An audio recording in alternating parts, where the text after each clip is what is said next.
Well, hi there. I am Andrea Watkins, and if you're listening to this while juggling 3 patient calls, checking in a couple patients, taking a payment, selling skincare, and trying to catch your doctor in between procedures, you might be working in an aesthetic practice. And I'm Blake Lucas, and this is Practice Land. This is not your doctor's podcast. Welcome back to Practice Land, and thank you for listening. Today we have front desk expert Alli Petriella. She is back. And today we're going to be talking about the non-surgical appointments that are, quite frequently they're scheduled by the front desk. And so we're just going to kind of talk about that flow of taking those incoming non-surgical calls, whether it's new patient, existing patient, and really get into how that call should go. So welcome back, Alli. Glad to have you here. Thanks. Happy to be here. Before we get into the flow of how we think the call should go, I just wanted to start by asking you, what is your opinion on the best process or internal setup for who should be scheduling the non-surgical appointments? Do we think it should be handled by the front desk? Should we have a surgical coordinator? Should our surgical PCCs be doing the non-surgical? What do you think is best? So it's going to be different for every practice, of course, based upon your volume, based upon how many people you have on your team. But typically, what we see and what I see across the nation, and how we handled it when we were in the practice was non-surgical. In most cases, would be handled at the front desk. So if you're high volume practice and do just a truckload of non-surgical treatments and you have multiple non-surgical providers, it's a really great idea to have a PCC just for non-surgical. But in most practices, they're smaller and our front desk, it's easier to manage having 2 front desk people, both that can handle those non-surgical inquiries in addition to what's going on in a regular day in an aesthetic practice at the front desk. Yeah, I would agree. And I think definitely keeping it separate from the surgical coordinator is usually best practice so that the surgical coordinator we can protect their energy on those surgical conversations.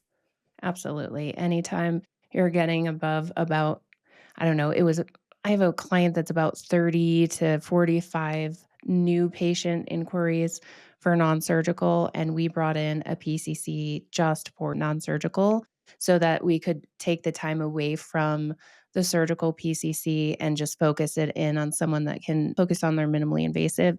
And the past 6 months is the highest revenue that they've ever had in their practice because we're really able to protect the time of the surgical patient care coordinator to do surgery and then have the non-surgical PCC not just taking care of those new patient calls, but really re-engaging your existing patients and having someone focused on ensuring that the patients you already have for minimally invasive are coming back, and then also trying to get those surgical patients transferred over into the non-surgical or minimally invasive side as well. So depending on your volume, I really think a non-surgical PCC can be really, really helpful and beneficial.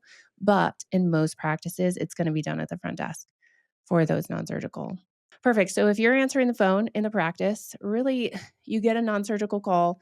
It's a new patient to the practice. You've asked your questions at the beginning of your call. Thank you so much for calling. May I get your name and number? Is this your first time calling our practice? And they say yes. Wonderful. And how can I help you? Etc. They tell you they're interested in something non-surgical. What do you think is really the end goal for this call? I think predominantly developing a relationship and establishing some rapport, because whether this ends in a booked appointment or not, we want to be their provider. So be forward thinking in the way that whether this ends how we want it to or not, AKA, did we book an appointment or not, we still want to establish a relationship with them.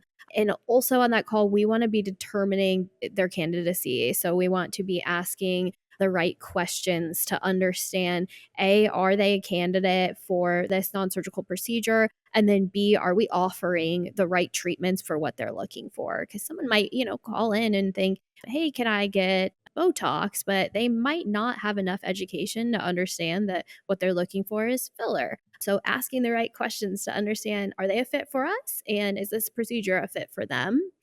The ultimate goal is, like we said, booking and getting them on the schedule. But again, even if that piece falls through on this initial call and we have to do a second call to make that happen, let's focus on establishing that relationship as number one. And then I think a good way to, once they give you that answer of, yeah, I'm really interested in X, Y, and Z, blah, blah, blah, blah, blah.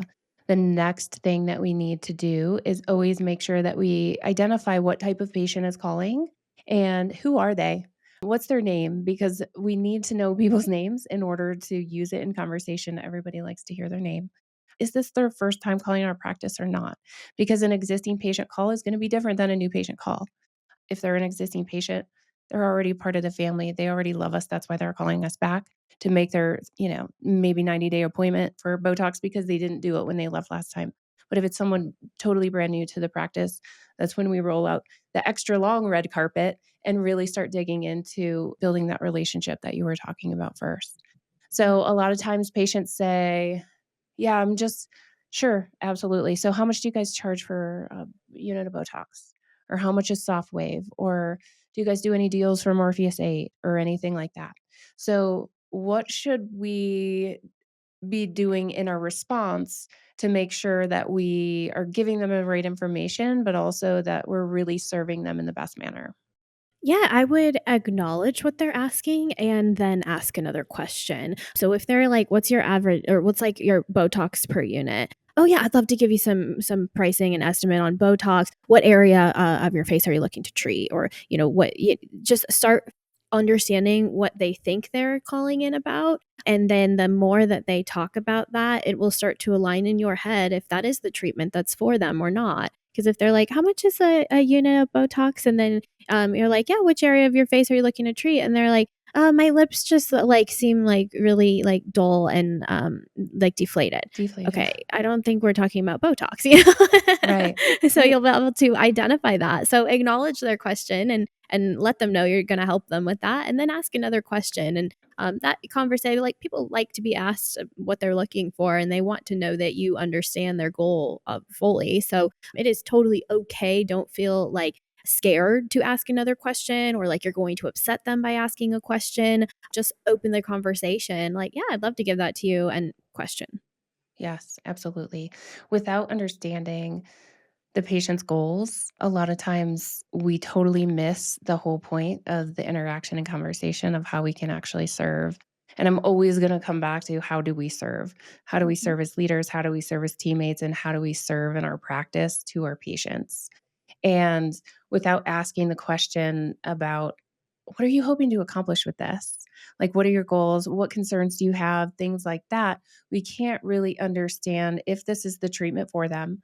Or someone may call and ask for a very specific treatment that maybe we don't have that treatment, but we have something that does exactly the same thing.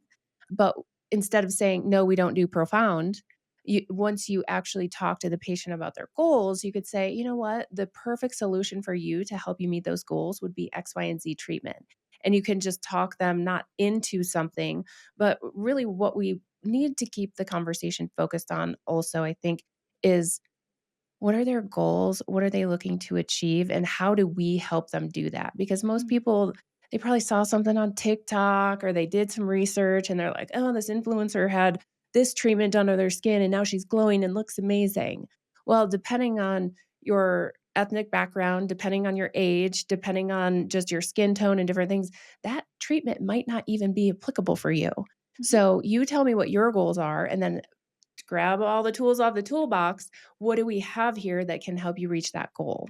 Yep. And just like you said, it's how we're serving. So it's acknowledging that by not asking those questions, you could be setting this person up for failure. And later down the line, when they are in the office and they find out that it's a completely different treatment, then it doesn't look so great. So know that by asking those questions up front, you're being helpful and you're providing them with the level of service that they want when they come in. So do know that you're helping them. You're not putting them off by asking questions and trying to understand what they're looking for. You are being extremely helpful by doing that.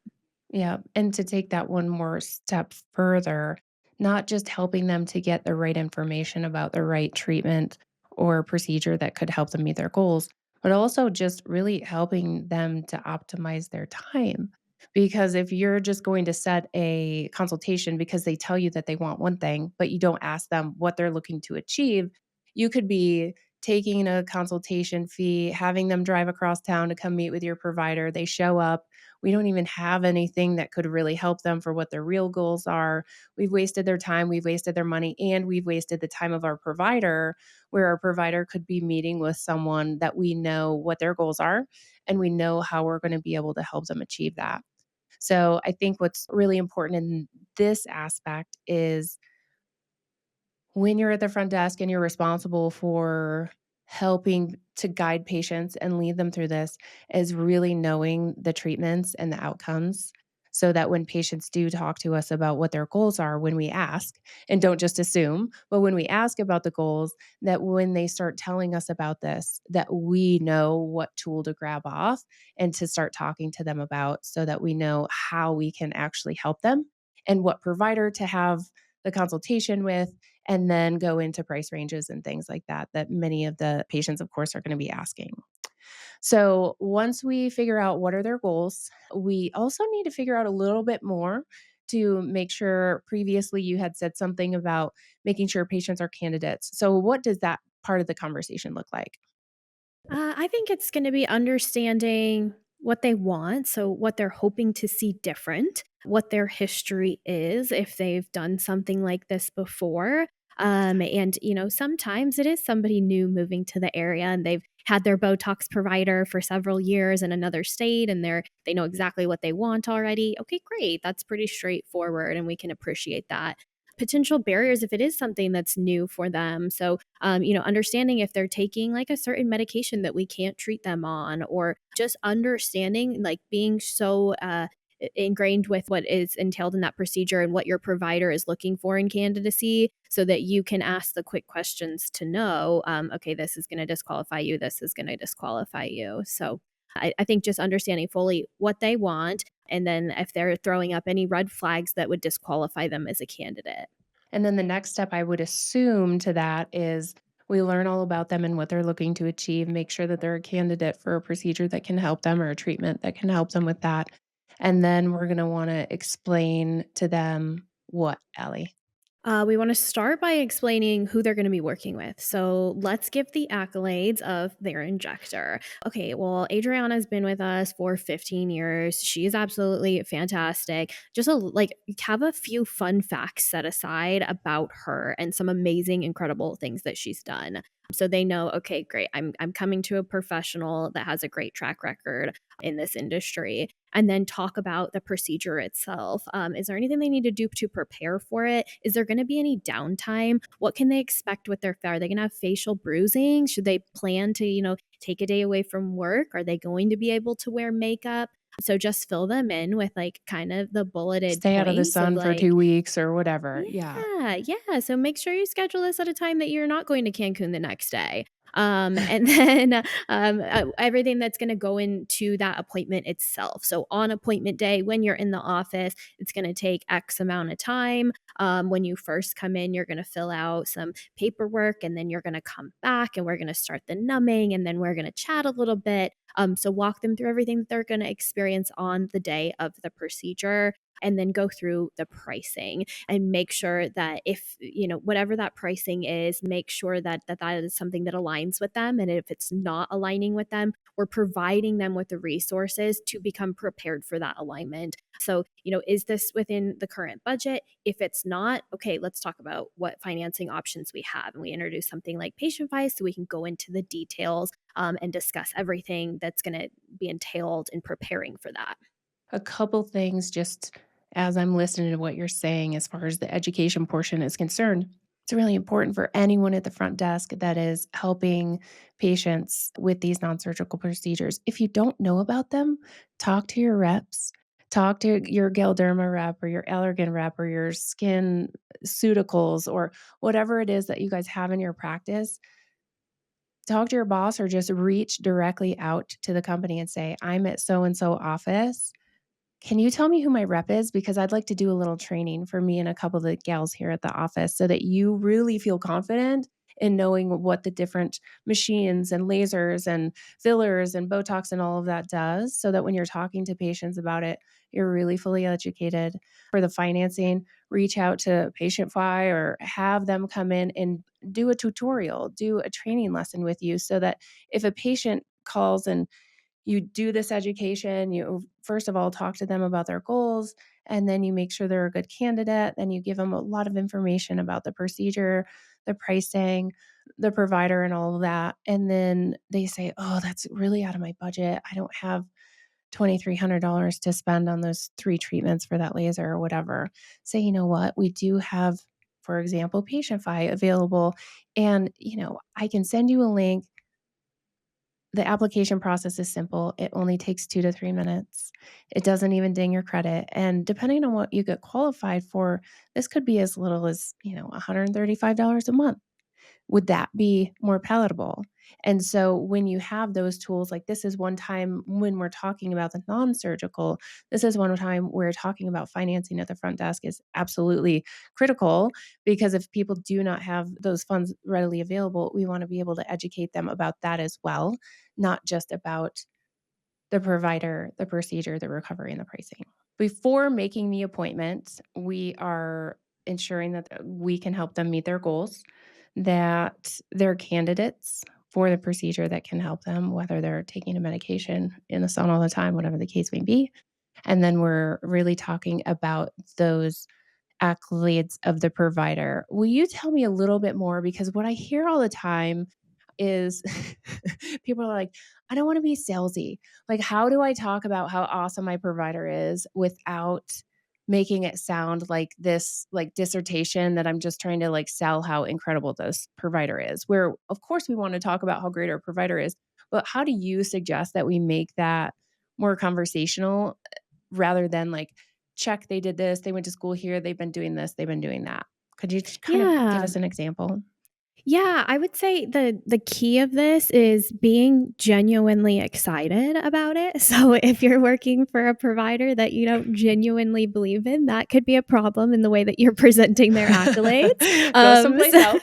yeah, so you want to be someone like you want to be genuinely excited that you're connecting this person with this provider because you know this provider is the best of the best. So you're enthusiastically presenting these things like, "Oh, I love that you are looking for XYZ because Bunny, our injector, absolutely loves doing this procedure. So you guys are going to get along great. She's been doing this for more than 15 years and she's done this particular procedure X amount of time." So, like, make it customized or personalized to the actual procedure. So, have, facts for like really get to know your injector and really have different facts for different procedures. Like, don't just say, like, "Okay, so she's been an injector for 14 years and she first got her esthetician license and then decide." Like, we don't want to like give a biography. We want to like give the pertinent information for this particular patient, what might excite them, and then make it just different every time. So don't just like get in the habit of saying the same thing over and over again, because you're right, that can kind of sound like salesy and a little boring. So, takeaway, this has been really, really informative for the non-surgical side of things. So, what do you think is really just one of the most important things that you want us to take away from today and put into action if we are at the front desk and we're scheduling these non-surgical appointments? Yeah, I would just say, kind of in summary, when you're getting on these calls and someone is interested in non-surgical procedure, have like a timeline of steps in your head. So you want to listen, you want to learn, you want to educate, and then next steps. So listening to everything they're saying, don't just have bulleted questions that you're going to ask every single person that's calling in for a non-surgical procedure. Ask relevant questions on what they just shared with you about their goals, affirm what they've shared with you. So, repeating back to them what they're telling you. So, make it conversational, make it unique and authentic to each conversation. Share the correct education based on what we are going to be able to offer for them, and then establish those next steps, whether it is scheduling an appointment, connecting them with financing options, whatever it is, establish what the next step is. I would add probably the other next step would just be, if they're not ready to book an appointment, always, always, always when we get off the call, make sure that we have a plan of action with the patient that we've agreed upon. So we just don't say, okay, well, do your research and maybe see you never, maybe see you tomorrow. We don't really leave things like that. We want to just establish, wonderful. I'm so glad if they say, yeah, I'm not really quite ready to make an appointment yet, just kind of doing some research. Absolutely not a problem. We're totally here to help. Is it okay, while you do your research, is it okay if I reach back out maybe next Thursday just to see if you have any additional questions? And then, depending on what software you're using, of course, you can set yourself a reminder, call that person back on Thursday. This is Alli. We spoke last Tuesday. I know you were doing some research about X procedure. Did you come up with any more questions that I might be able to help you with? I sent you over that financing link. I see that you were able to apply and you got approved for $5,500. That'll cover X, Y, and Z. So make that action plan before you hang up so that you both know that we're going to talk again, even if you haven't already booked your appointment. Yeah, love that. All right. Well, thank you so much, Alli, for being here again. A plethora of information to share with our listeners. We really, really appreciate it. So where can we find you online again for more? Connect with me on LinkedIn. It's Allison, Allison, Petriella, Petriella. Fantastic. And for anyone out there listening, if you have a question that you want us to tackle, please go to practicelandpodcast.com. You can put in any question that you want, and we are happy to tackle that for you here. Got a wild customer service story or a sticky patient situation? Send us a message or voicemail. If your tale makes it into our She Did What segment, we'll send a thank you gift you'll actually love. Promise, no cheap swag here. Are you one of us? Subscribe for new episode notifications and more at practicelandpodcast.com. New episodes drop weekly on YouTube and everywhere you can listen to podcasts.